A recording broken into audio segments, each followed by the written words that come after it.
Magandang morning mga kasangbahay. Ngayon po ay araw ng Huwebes. Puntahan din na naman ha. October 5, 2023. Ako po si Attorney Mimi Sandoval Sebrio at ito ang Huntahang Legal. Magandang umaga mga kasangbahay. Ayan, sana ay nakapag-unat-unat na at nakapag-agahan na. I'm sure yung iba ay nasa kani-kanila ng mga trabaho. Nako, go, go, go. Sa umagang ito, of course, ayan, makakasama ko ngayong umaga para ating makahuntahan ang nag-iisa, walang katulad at walang katapat, aba, Dean Cecilia Duca. Magandang umaga, Dean. Magandang umaga, Atty. Mimi, at magandang umaga sa ating mga kasangbahay at maligayang pandaigdigang araw ng mga guro sa lahat ng guro sa ating bayan at sa buong daigdig. Ayun, inunahan ako ni Dean. Oo, Happy World Teachers Day sa lahat ng ating mga guro. Siyempre kay Dean, ako more than anything and anyone. Ako si Dean, alam niyo po, bago pa yan nag-law school, hindi ba din talagang matagal ng guro, talagang passion and advocacy ata talaga ni Dean, no? Sabi ko nga din, di ba, hindi pa nga ako law student, kilalang kilala ko na kayo dahil napapakinggan ko namin yung mga audio lecture. So, ganun kasikat ang ating guest co-host, di ba? Dean, hindi ko alam paano nyo napapagkasya sa time nyo. Ang dami-dami nyo ginagawa. So, I mean, congratulations, Dean, and of course, pagbibigay-pugay po sa lahat ng ating mga guro all over the world. World Teachers Day po ngayon. So mabuhay po kayo. Ayun. O Dean, baka ikaw ay may mensahe sa ating mga guro. Nako, salamat to. At least may araw ng mga guro, kasi bihirang ma-appreciate ang mga guro. Kaya siguro ito ang tamang panahon para pahalagahan naman natin sila. Oo. Ako din talagang in hindsight, pag binabalikan ko talaga, naalala ko yung mga magagaling ko talagang teacher simula elementary, grade school, yung mga nag-encourage talaga sa akin all the way through until law school. Siyempre kasama na dyan si Dean. Talagang it inspires you. It makes you want to be a better individual din kapag naalala mo yung mga examples at yung tiwala sa iyo ng iyong mga teachers. So mabuhay po ang ating mga teachers. No? Huwag kayong mapagod kasi ang dami pong natutulungan ninyo sa pang-araw-araw, lalo na yung mga estudyante din, di ba? Para hindi maligaw ng landas, di ba? Ayun, oo. Dean, ito simulan na natin sa ating mga national issues, Ito, mula sa unang-unang balita, no? So, sabi po ni PBBM, ng ating Pangulo, no? Talagang sisiguraduhin daw na magiging accountable yung mga naging responsible sa nangyari dyan sa Baho de Masinloc. Din meron pong 3 mangingisda na nasawi po, dahil sa nangyari dyan. Ano po ba yung nangyari at ano ba ang pwedeng gawin ng ating bansa para magkaroon naman tayo ng recourse? Kasi, I mean, talagang seryoso itong nangyari na ito, Din. Yeah, oo, hindi na ito biro, Atty. Mimi, kasi buhay na nakataya dito at may mga nasawi. So siguro ang dapat gawin dyan sa ilalim ng ating mga umiiral na regulasyon, imbestigahan kung sino talaga yung may kagagawan nito at sila ang papanagutin. Kasi apparently itong lugar na ito, daanan naman kasi talaga. No? Dahil meron sila dyan tinatawag sa international law na right of innocent passage na pwede silang dumaan. Kaya lang kung may ganitong mga paglabag sa mga batas natin at mga pandaigdigang batas sa paglalayag, kailangan papanagutin natin kung sino man ang talagang responsable dito. Tsaka din kung sinasadya ba ito o aksidente ba, quote unquote, or may negligence ba, kailangan malaman din po natin para kumbaga yung degree ng liability din talagang maimbestigahan at malaman natin din, oo. So antabayanan natin siguro din in the coming days. I'm pretty sure the government will update the public and everyone, no, kung ano ba yung nangyayari and kung ano po yung karampatan na remedyo na dapat gawin talagang kung magfa-file ba ng complaint, no, kapag after the investigation. Antayin po natin yan kasi dapat po talaga may managot. Kagaya ng sinabi nyo din, buhay na po ang nawala dito, hindi na po ito biro. Imagine 3 na mga mangingisda ang nawala ng buhay dahil sa insidente na ito. So dapat karapatan naman po nating malaman kung ano yung nangyari. At para maging safe din tayo din, di ba, maramdaman natin na within the Philippine borders and archipelago, talaga namang ligtas tayo at yung ating mga kababayang mangingisda na syempre naghahanap buhay lang din naman din. Oo. Ito kasi, naman din, sige din. Kung maidagdag ko lang kasi itong lugar na ito, contrary doon sa sinasabi ng iba, ito po hindi na part ng ating teritoryo. Kaya lang, ito ay part ng ating exclusive economic zone. Sa ilalim ng United Nations Convention on the Laws of the Sea, exclusive yan sa atin, kaya lang pwedeng makidaan yung mga commercial at mga iba pang mga vessels na international. Ayun. Dapat siguro din next time, ayan, next topic natin din, no, ano ba yung mga rights, no, doon sa EEZ or yung sinasabi nga ni Dean, Exclusive Economic Zone. Kasi iba siya, di ba, may contiguous zone, tapos yung Philippine territories, ano ba talaga yung internal waters, di ba? So magkakaiba kasi yun eh. So dapat alam natin ano din yung mga karampatang karapatan sa iba't ibang aspeto na ito. Ayan. Ito naman din ha, masyadong mainit din itong usapin na ito kasi nung kamakailan lamang, I think it was just last month, no, na naglagay po ng price cap sa presyo ng bigas, no. Ngayon naman po ay nililift na itong price cap na ito din.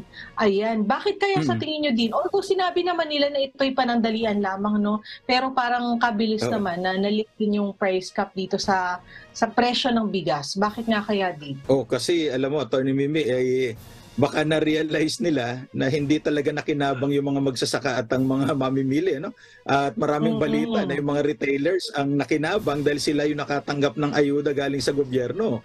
So hindi talaga nakinabang yung mga mamimili. At meron pa yata mga balita na mga medyo hindi masyadong tapat na mga retailers, yung mga hindi na pwedeng kainin, yun ang ginawang 41 pesos ang presyo. At hindi rin naman talaga ibinaba yung mga dapat na ibaba. So siguro na-realize ng ating mga economic managers na hindi ito maganda. Kasi hindi natulungan ng mamimili, hindi rin natulungan yung mga magsasaka natin. Kaya siguro tama lang, nailip na nga yan.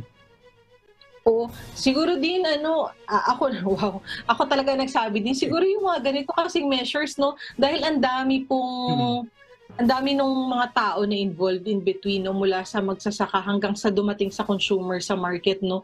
Dapat mapag-aralang maigi din, 'di ba, bago tayo gumawa din ng mga ganitong hakbang kasi hindi natin alam kung sino ba talaga ang nakikinabang at sino ba ang nahihirapan talaga din kasi kung tutuusin, naririnig ko sa mga napapanood kong videos, no, in interviews, mababa talaga ang bilihan po ng palay, no, din.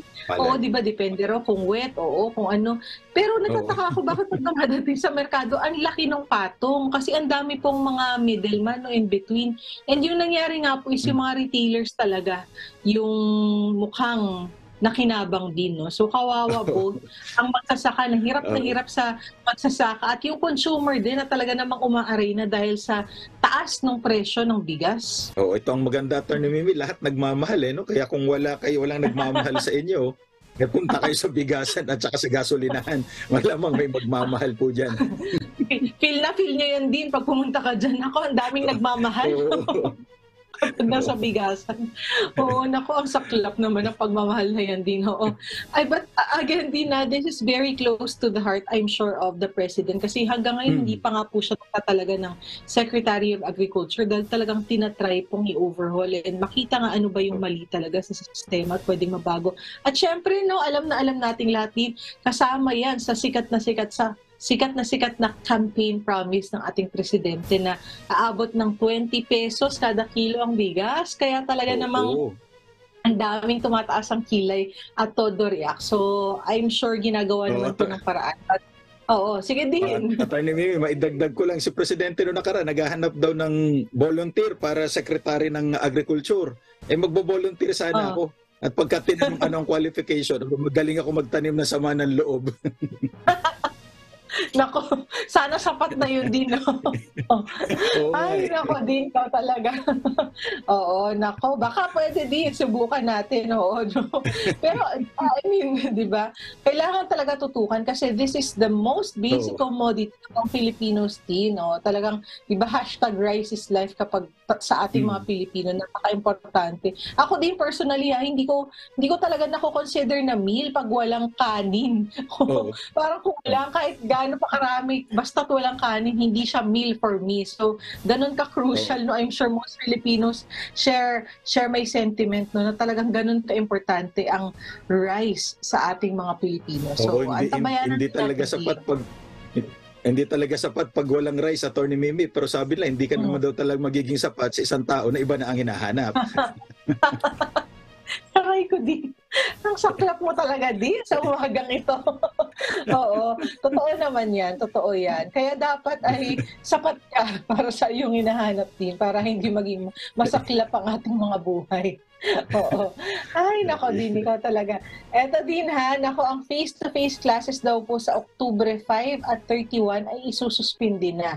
Yan ay ayon sa DepEd para magbigay daan po sa iba pa pong may mga aasikasuhin po ang ating mga teachers on those days.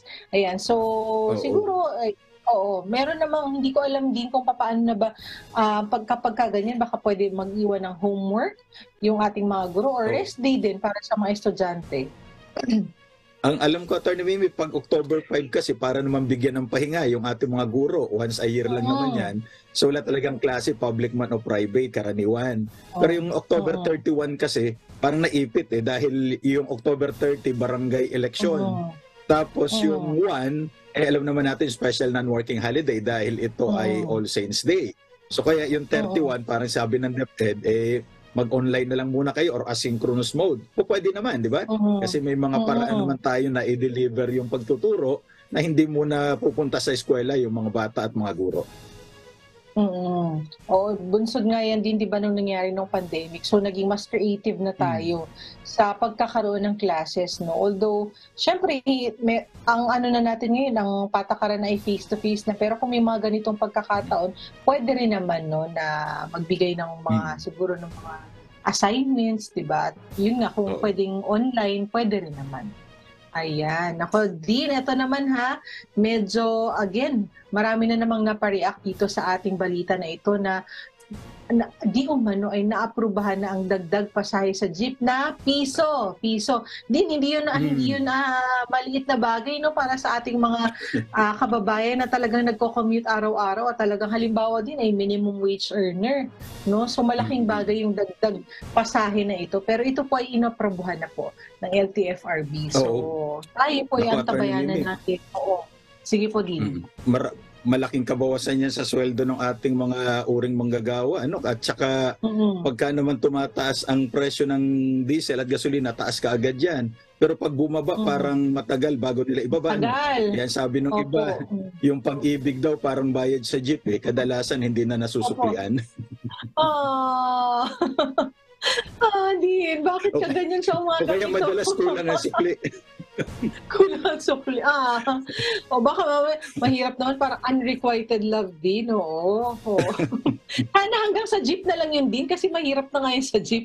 Huwag na lalo sa puso. Diba? Oo, yan. So yan, talagang masaklap yan at talagang mabigat din kapag ikaw ay hindi nasusuklian, no? Hindi nasusuklian. Oo. Barya lang sa umaga. Barya lang sa umaga para hindi masyadong masaklap. O para ikaw ay hindi na kailangan suklian. Eksakto lang ang bayad. Eksakto.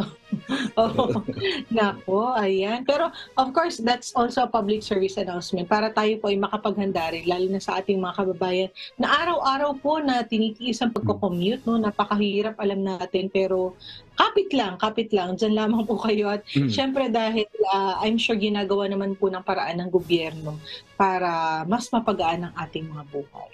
Ayan. Ito naman din ha, mayroon daw pong 6 na pulis na ipinaaresto na ng korte kaugnay ng kaso sa Navotas teen slay. Ayan. So, ayan yung order po ng court para ipaaresto to. Itong 6 po, nakataod. Tama lang siguro, Atty. Mimi, kasi kung meron namang probable cause at si judge naman na nag-order ng warrant of arrest, nag-issue, ay dapat lang siguro para naman mapapanagot sila. At kung mapasabihin nila wala silang kasalanan, doon sa korte ang tamang lugar para patunayan nila na wala silang kasalanan. So may presumption of innocence naman yan. Kaya nararapat lang siguro humarap sila sa korte para sagutin nila yon. Oo, kasi kapag ganun din, di ba, kapag na-issuehan na ng warrant of arrest, ibig sabihin nagkaroon na po ng determination ng isang huwes o ang isang judge na mayroon pong probable cause. Hindi naman sinasabi na guilty din, pero probable cause. Di ba? Yun yung tinatawag natin in legal jargon. Oo, di ba din? Na mukhang kailangan pang magpaliwanag, no, kumbaga din, para kasi mukhang may possibility or probability. Kaya nga probable cause, no, na may nagawang krimen. Kaya dapat kung magpapaliwanag, kagaya na sinabi ni Din, din. So hindi sila sa presinto magpapaliwanag. Sa korte Hindi na sa sila presinto. magpapaliwanag. Sa korte malinaw yan sa korte, hindi na po sa presinto. Oo, kasi nga po ang court na po, ang judge na specifically, ang nag-issue ng warrant of arrest. So sa korte na po kayo magpapaliwanag. Ayan. Okay din ang ating pag-uusapan mamaya ay yung tinatawag na subcontracting arrangement sa labor o paggawayan. Very, very crucial Kahapon lamang din may nagtanong sa akin patungkol dyan. So maganda na itong pag-uusapan natin. At syempre, talagang walang ibang dapat na guest sa topic na ito, kundi si Dean Duca dahil talaga namang expertise niya ito. Ayan. Pero bago yan din tayo daw po ay magli-legal years muna Magsasagot muna tayo ng ilang katanungan ng ating mga kababayan, mga kasambahay na laging nakatune in sa atin. Ito po mula kay Texter 9835. Can a complainant file for physical injuries even if the incident happened after a month? So lumipas na raw po ang isang buwan. Tapos siya ay magpa-file ng kaso na physical injuries. Ako, Attorney Mimi, hindi niya nilinaw kung ano bang klaseng physical injuries ito. Ito ba slight? Ito ba less serious or serious? Kasi depende sa parusa yung pagpa-file o yung prescription period na sinasabi ayon sa Article 19 ng ating Revised Penal Code, na kung ito ay slight physical injuries, baka 2 months lang yan. Pero kung yan naman ay less serious o kaya serious physical injuries, it could run from 10 to 15 years ang prescription period. Kaya dapat linawin ni caller natin ano bang klaseng physical injuries. Oo, pero mukhang pasok din kasi after 1 month. So either, kahit ano dun, any. Pasok pa rin pasok naman. Dun. Oo. Kaya lang din, ibig sabihin, baka pag ganito, siguro maganda rin na merong medical certificate, nagpa-check up siya para ma-determine gaano ba kaseryoso yung physical injury na kanyang natamo, para malaman niya kung ano ba yung proper charge na dapat talagang i-file sa ating korte. Kung nagkaroon nga talaga, kung nag-suffer siya ng any physical injuries. Kasi magkakaiba din ng penalty, di ba? Dito, kung depende sa gravity ng physical injury na natamo ng ating Texter 98. Ayun. At tinitingnan natin dyan, Atty. Mimi, ilang araw ba siya na ospital, kaya kailangan na yung medical certificate para malaman talaga kung ano ikakaso natin dun sa offender.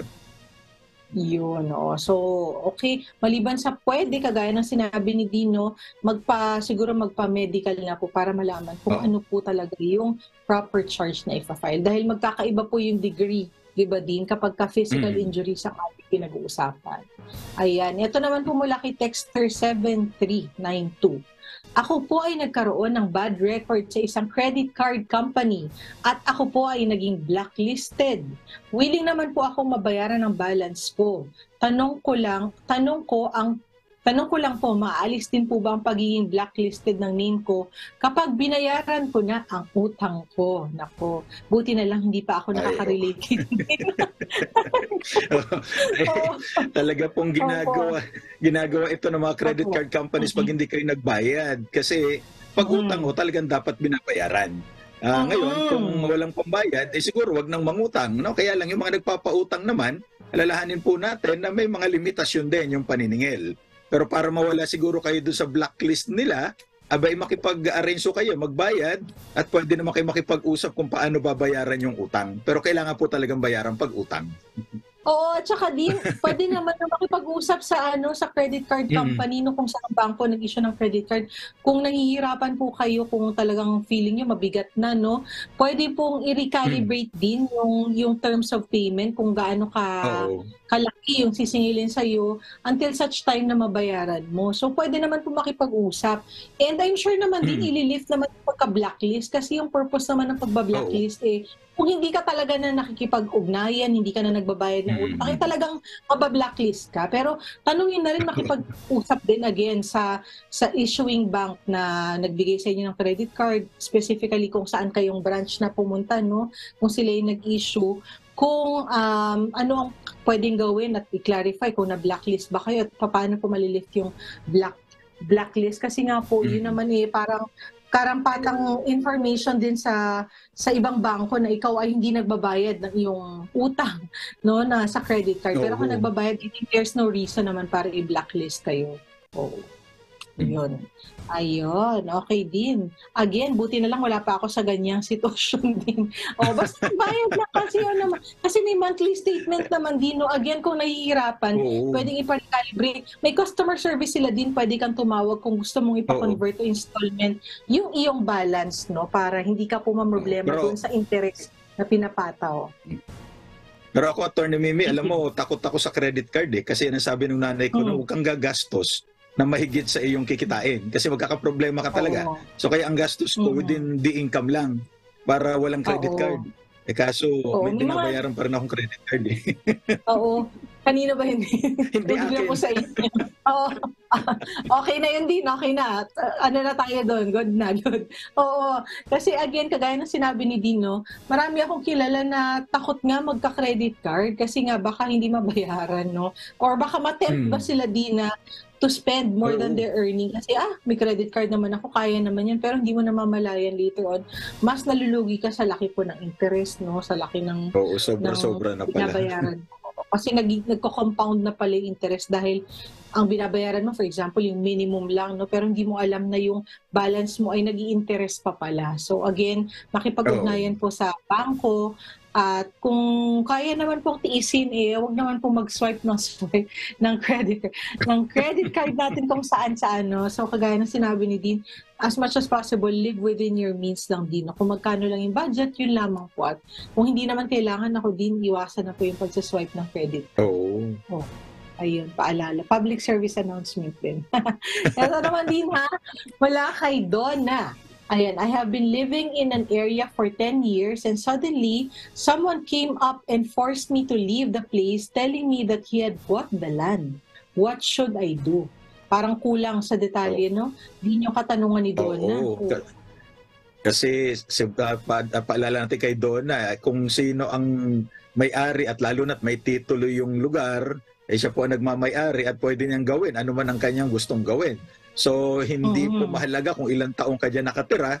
Kung hindi ikaw ang nagmamay-ari ng lugar o ng lupa o ng bahay, hindi po sa'yo yan. At yung may-ari, pwede niyang gawin ang gusto niyang gawin, ibenta niya, paupahan niya, paalisin ka. So, makipag-usap na lang po doon sa may-ari o doon sa nakabili. Oo. Tsaka hindi niya rin sinabi din ano yung kanyang basihan din, no? Yung karapatan na pinangahawakan niya, ebidensya.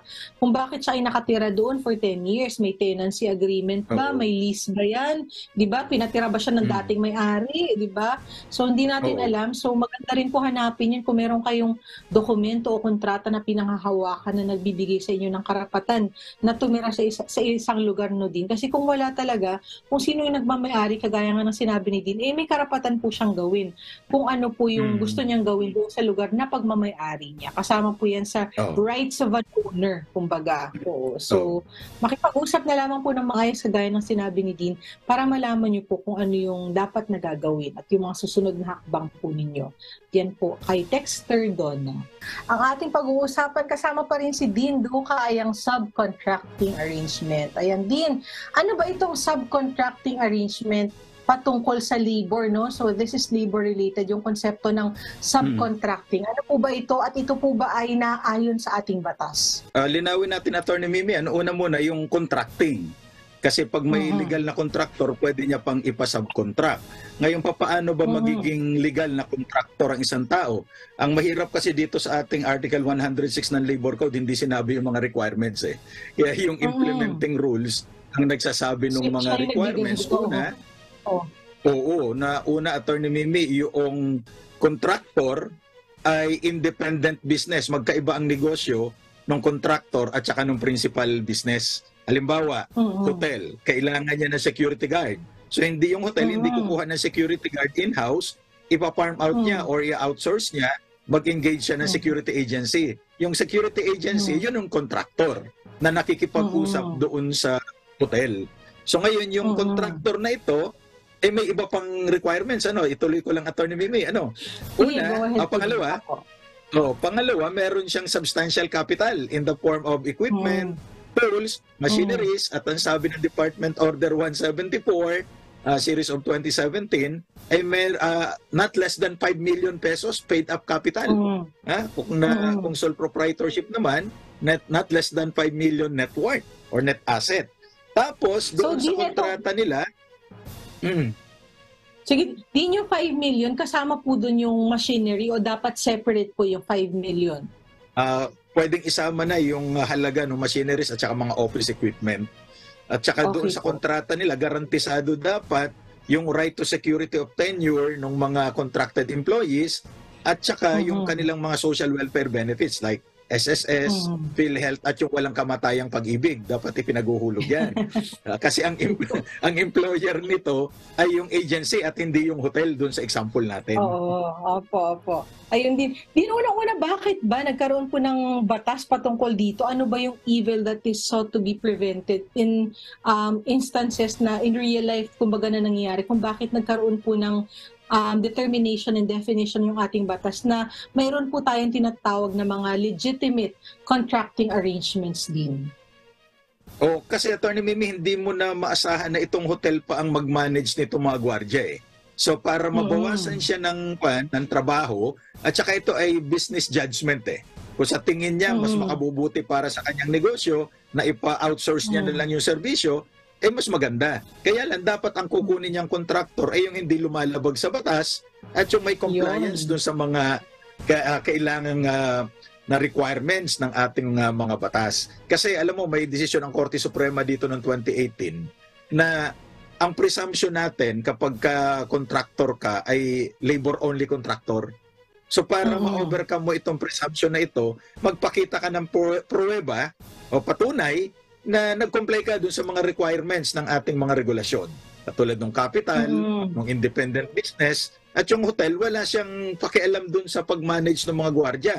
Kaya lang, sa ilalim naman ng Article 107 ng Labor Code, itong hotel naman ay tinatawag na indirect employer.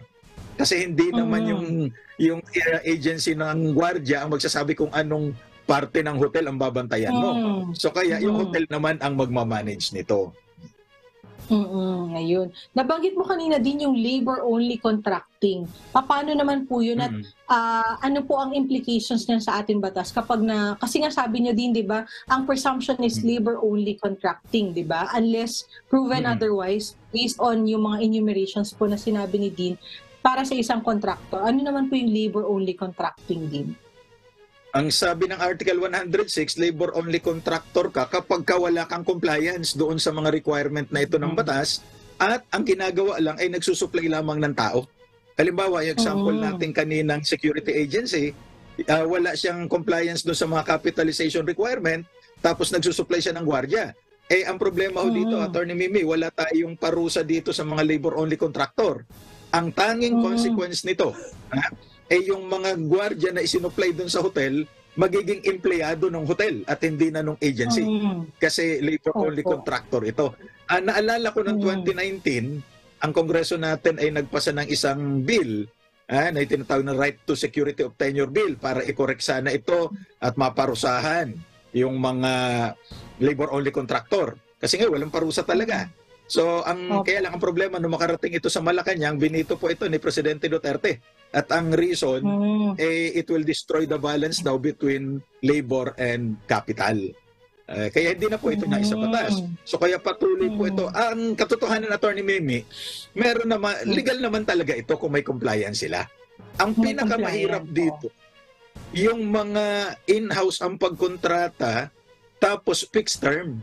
Halimbawa, itong dumating na yung Bermans, yung isang mall, nag-hire ng napakaraming empleyado kasi dumadami na ang mga shoppers. Ang kontrata nila hanggang December 31 lamang. So September 1 to December 31. Pagdating next year, wala na silang trabaho. Sabi ng Korte Suprema, legal yan. Kasi fixed term employment yan. Ito yung tinutukoy nilang end of contract. So legal naman ito kasi wala namang batas na nagbabawal dyan. Ako, yun pala yung intricacy din, no, na kailangan din natin maintindihan din. Siguro, in addition to what you said din, no, prohibited kasi yung labor-only contracting kasi ang nangyayari minsan din, lalo na kung malalaking kumpanya, no, ang ginagawa nila para po maiwasan din yung pagre-regularize ng ibang employees, no, ang ginagawa nila, gumagawa ng isang parang kumpanya, 'di ba? Na ang ginagawa lang naman talaga ay mag-supply ng tao sa kanila din, 'di ba? So Yun. ganun ang nangyayari.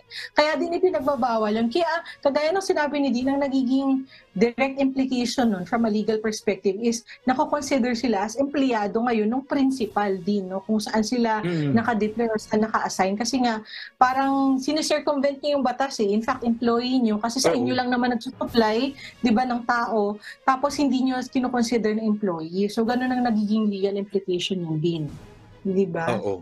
May dagdag ko lang, Atty. Mimi. Kapag ka sa tingin itong mga empleyado, merong ganyan sitwasyon na labor-only contracting, mas maganda lumapit na sila sa Department of Labor para matingnan kung talaga bang legal yung contractualisasyon na ito. Kasi meron pong illegal katulad ng mga naririnig natin na 555, i-hire ng 5 months yung isang empleyado. Pagkatapos ihinto siya ng 1 buwan o 2 buwan, i-hire na naman 5 months na naman yung kontrata.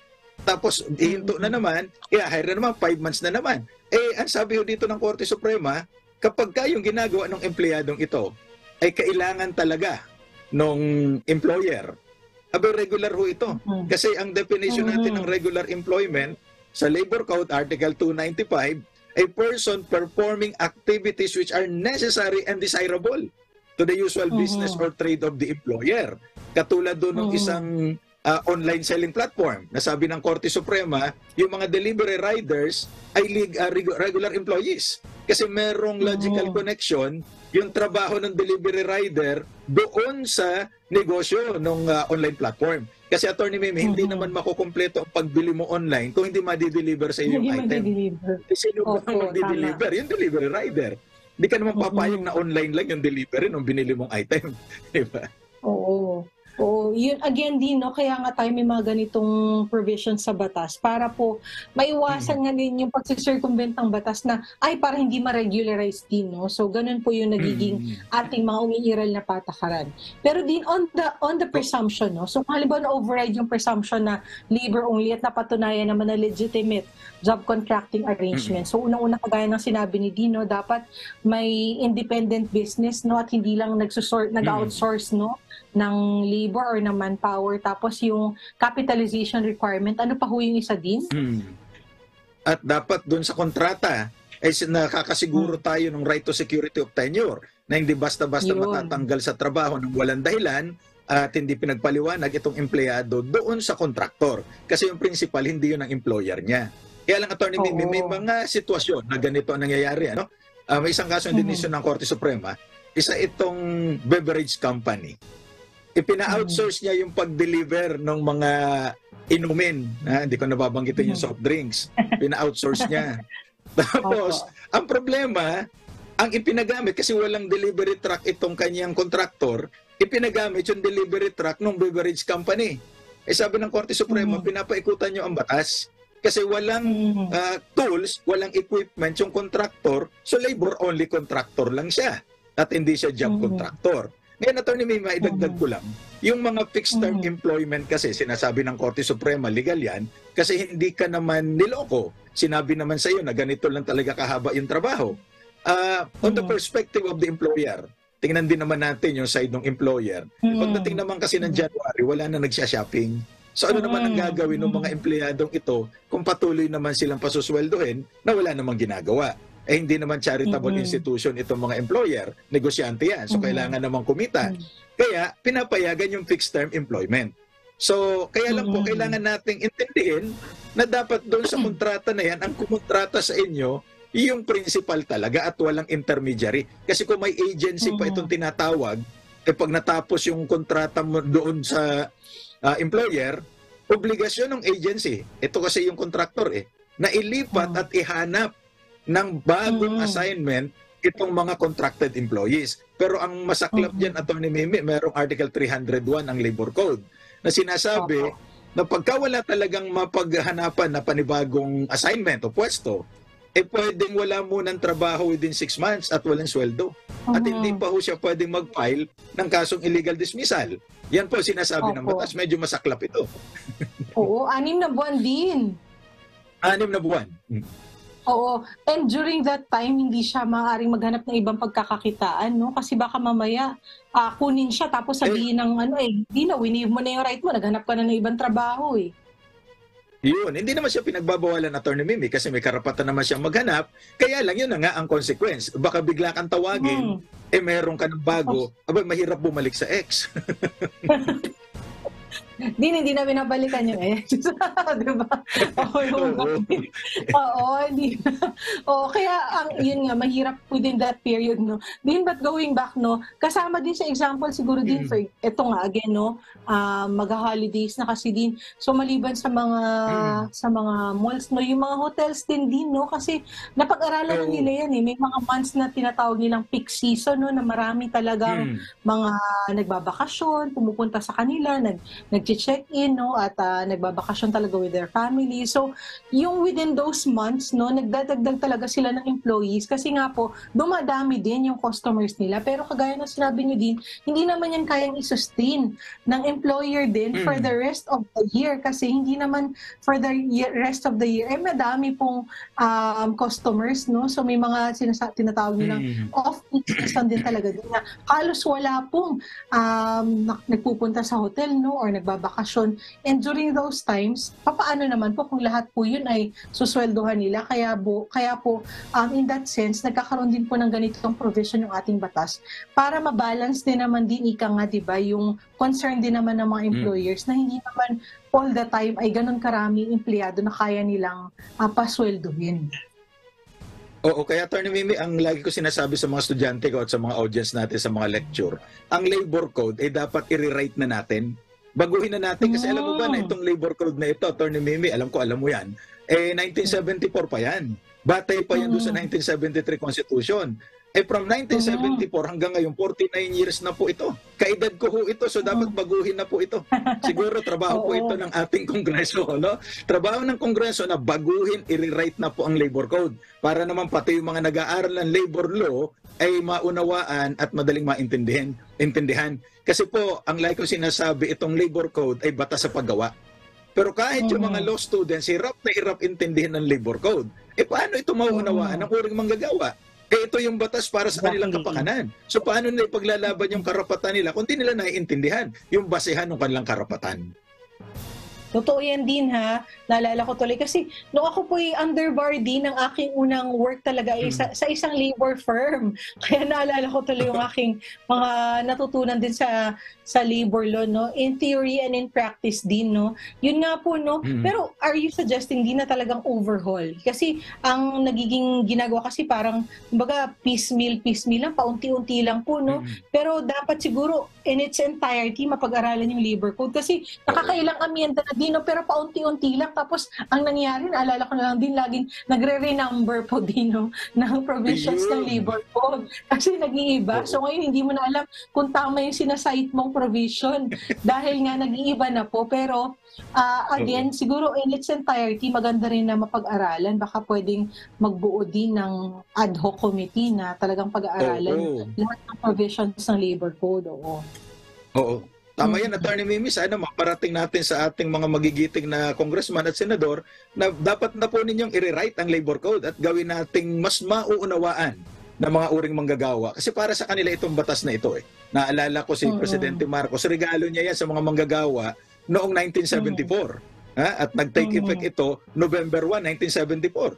So araw ng mga banal, nag-take effect, nabuhay ang labor code. Para talaga, di ba? At yun din na sinasuggest ko na maging Lawyers Day, November 1, All Saints Day.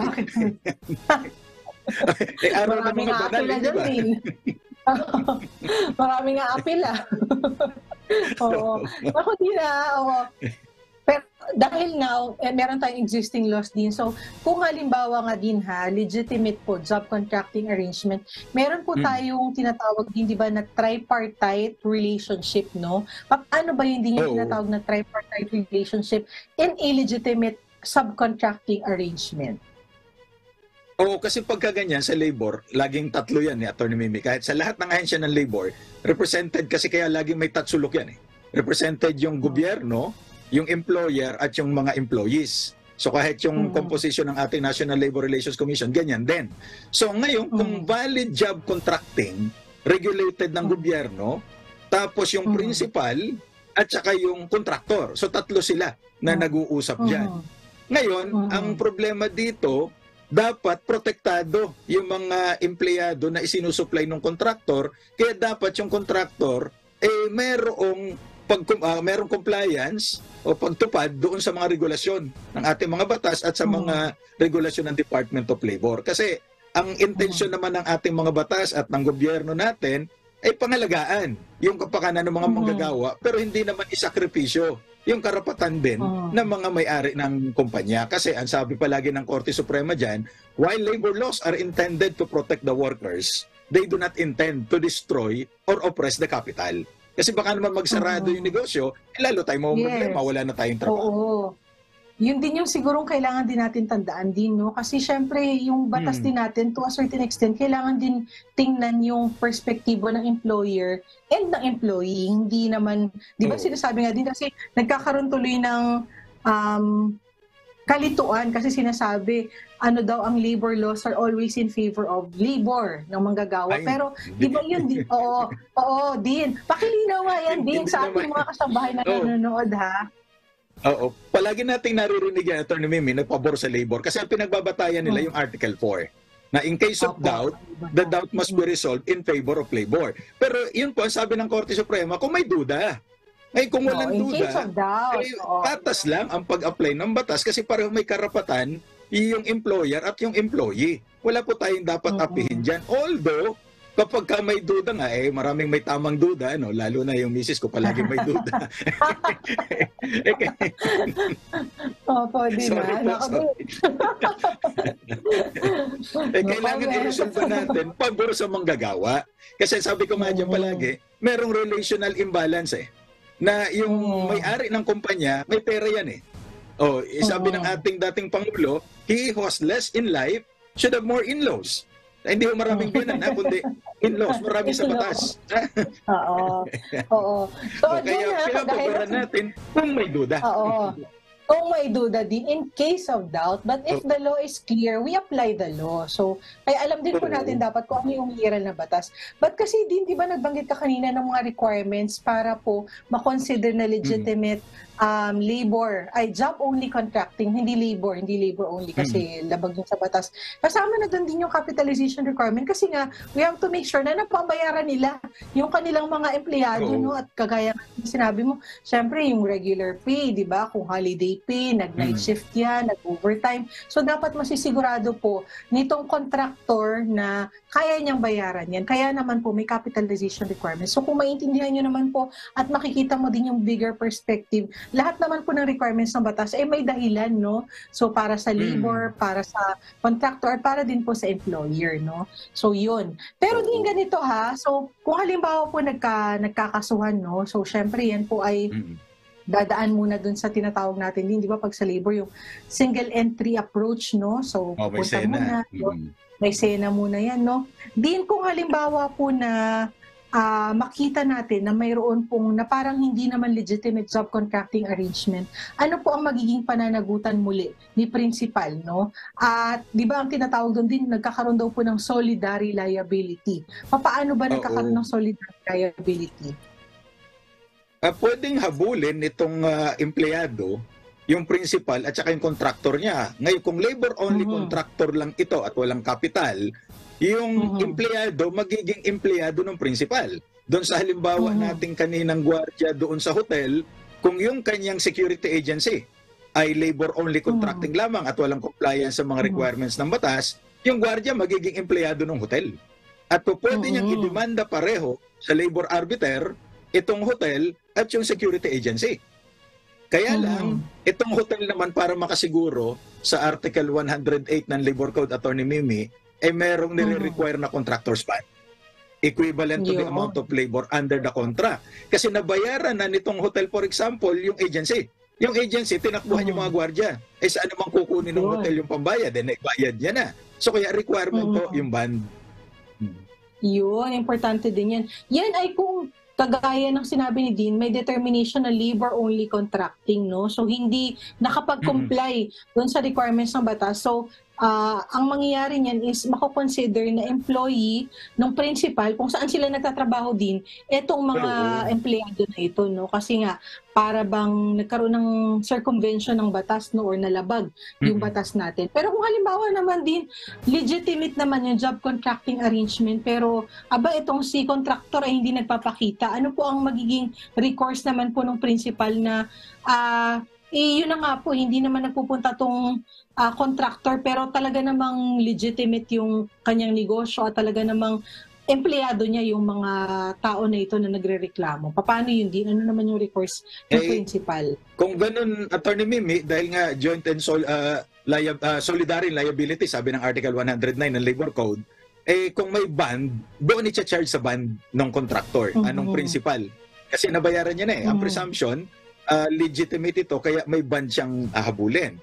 Ngayon, ang problema dyan, hindi magiging empleyado ng principal yung mga empleyado. Kung hindi ka tumutupad sa kontrata, hindi magpalit ka ng contractor. Kung ang kukunin mo pa rin ng mga empleyado, itong mga empleyado na ito ng dating contractor, baka magkaroon tayo ng ebidensya na labor-only contracting yan. At baka maging empleyado ng principal, itong same employees na ito. Kasi maraming ganyan, Attorney Mimi, nagpapalit lang ng contractor.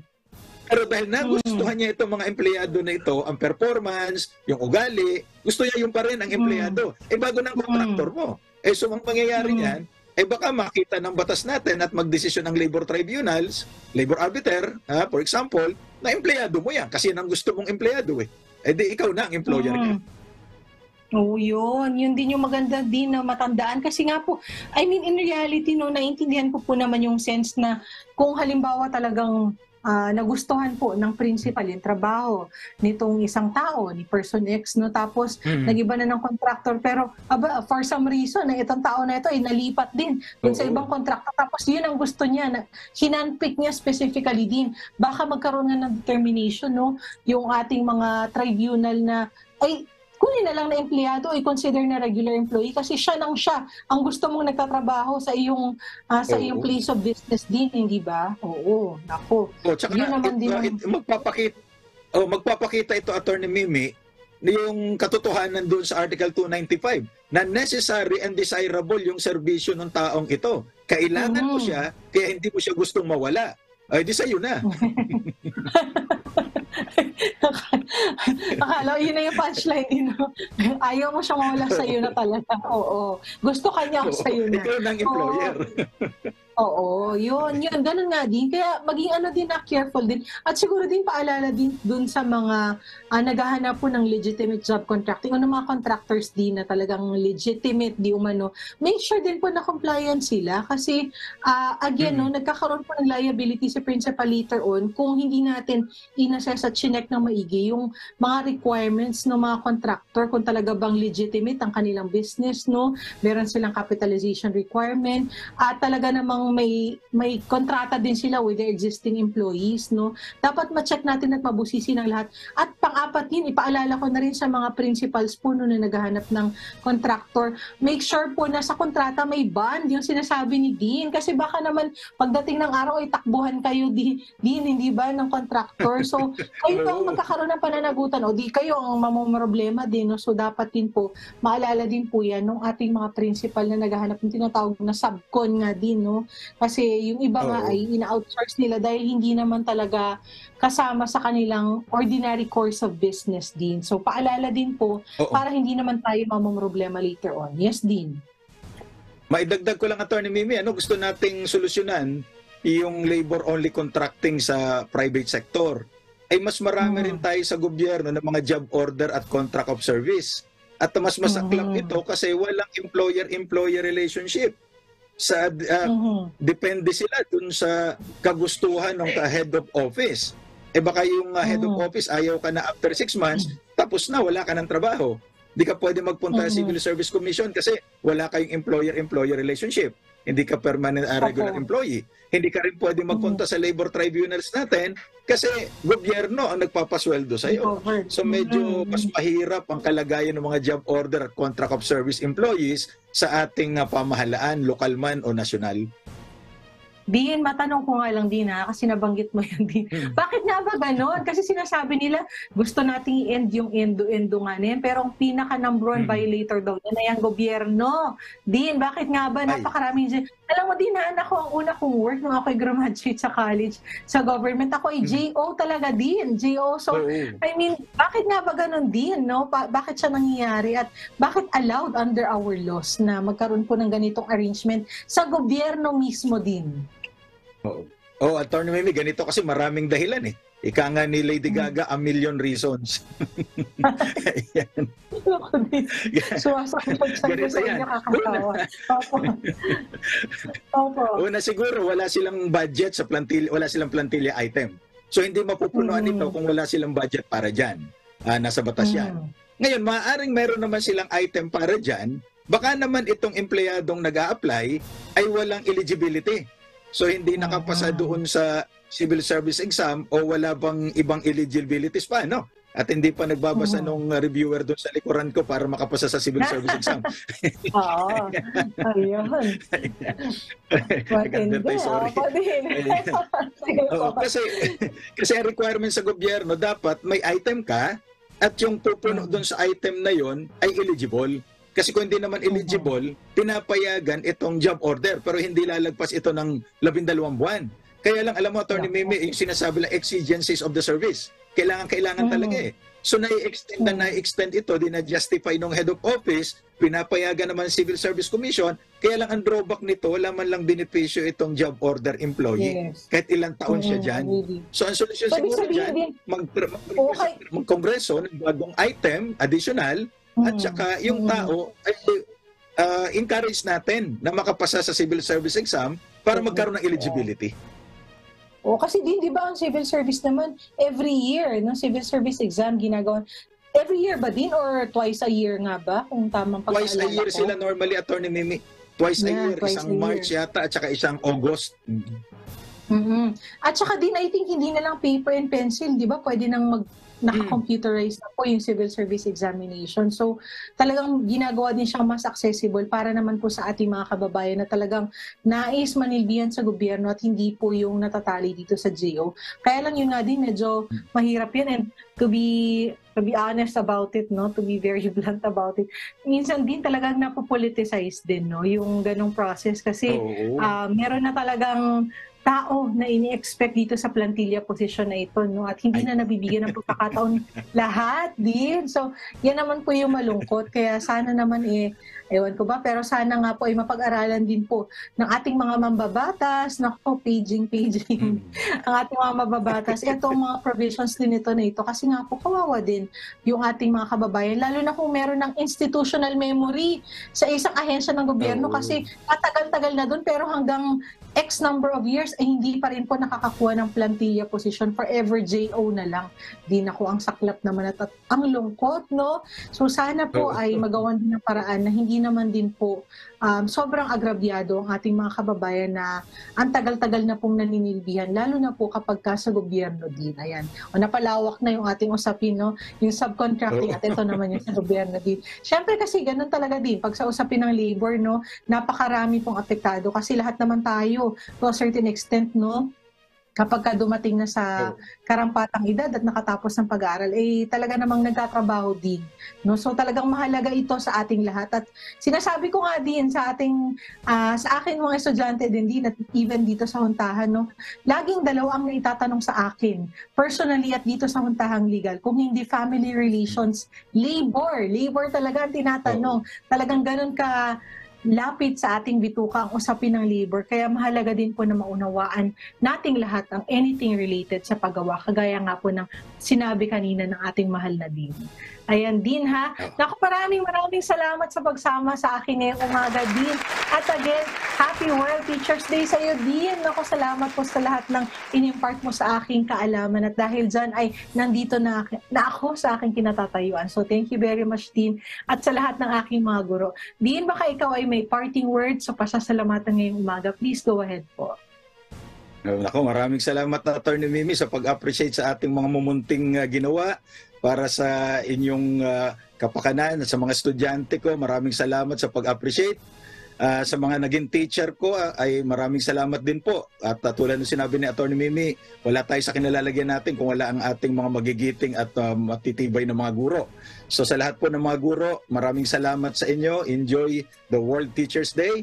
At binabati ko na rin po, maisingit ko lang yung aking panganay na anak, si Mika, nanonood siya.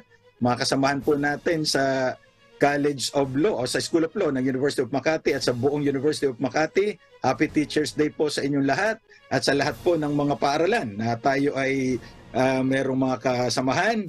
At binabati ko rin po ang nanay ng aking mga anak, si Carol, aking misis ng Happy Teachers Day. Teacher din po siya. Kasi ang sabi nila, umibig ka raw ng guro at lahat sa iyo ay maituturo. So magandang umaga po sa ating lahat.